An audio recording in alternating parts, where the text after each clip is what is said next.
The reading this morning comes from the book of Luke, chapter 4, starting on verse 16, and the inspiration and insight for the meanings of this scripture came to me over my study leave.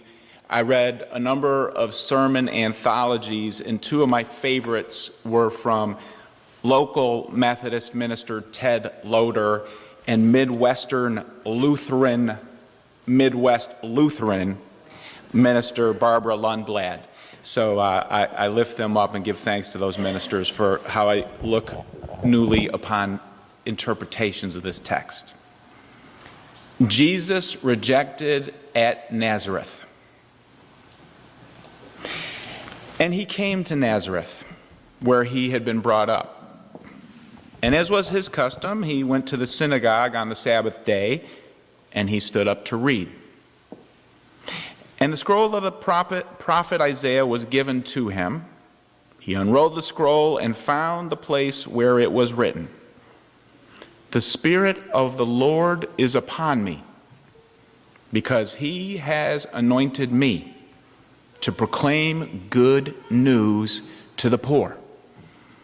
He has sent me to proclaim liberty to the captives and recovering of sight to the blind, to set at liberty those who are oppressed, to proclaim the year of the Lord's favor."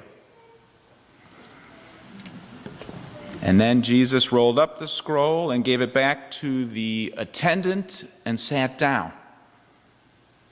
And the eyes of all in the synagogue were fixed on him.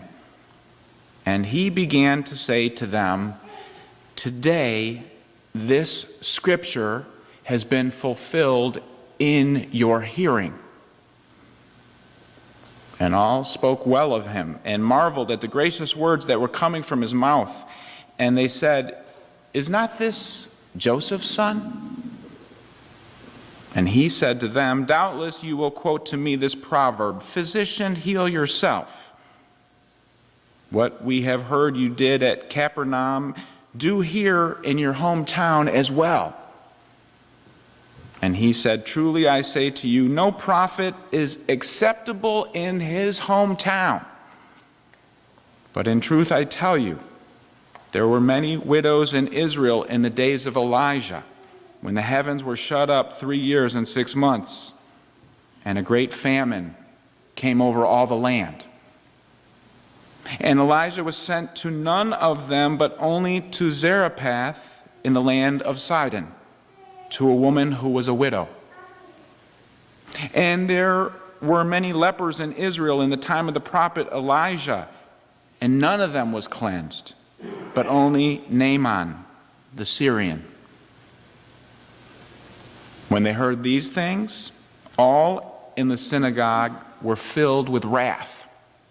And they rose up and drove him out of the town and brought him to the brow of the hill on which their town was built, so that they could throw him down the cliff. But passing through their midst, he went away.